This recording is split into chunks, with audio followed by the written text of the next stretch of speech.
गोटे भल जिनसटा खना वचन मिली बहुत लोकंर द्वितीय शनि जातक देखी सेकंड हाउस शनि तो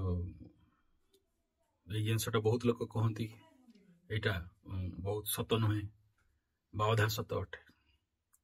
किंतु ये लिखि दिखाई मिलला तो से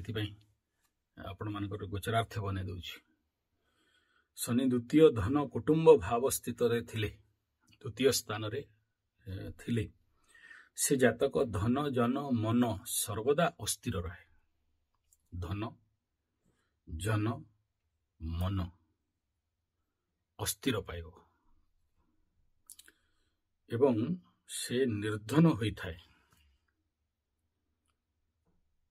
अन्याय कार्य करी बंचे।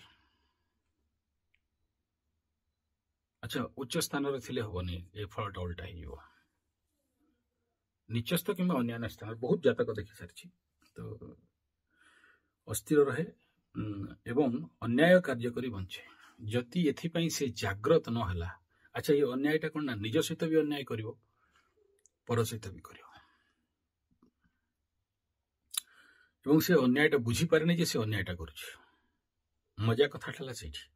कहीं मन अस्थिर रहा धन अस्थिर रहा जन भी अस्थिर रहा एवं उत्तर बयस धन प्राप्त करे मात्र रोगयुक्त शरीर रहे एवं जदि अन्याय अति मात्रा रे रहिला ताहेले वृद्ध अवस्था एका बंची रहिबा को मध्य जदि पड़ी पारे जदि चंद्रमा भी सेठी पीड़ित अवस्था रे थिवो। हालांकि जिनसटा सामान्य लगुथो छोट विषयटा किंतु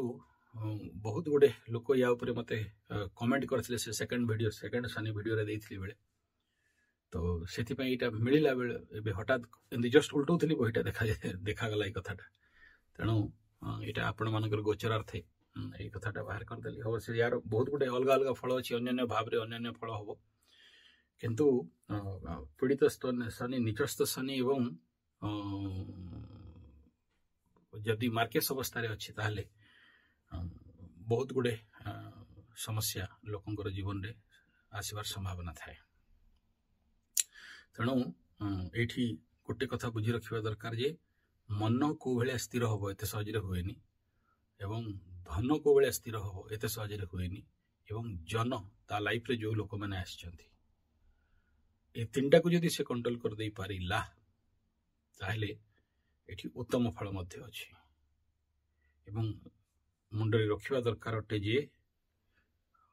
कहा सहित भी अन्याय न हो। धन्यवाद नमस्कार।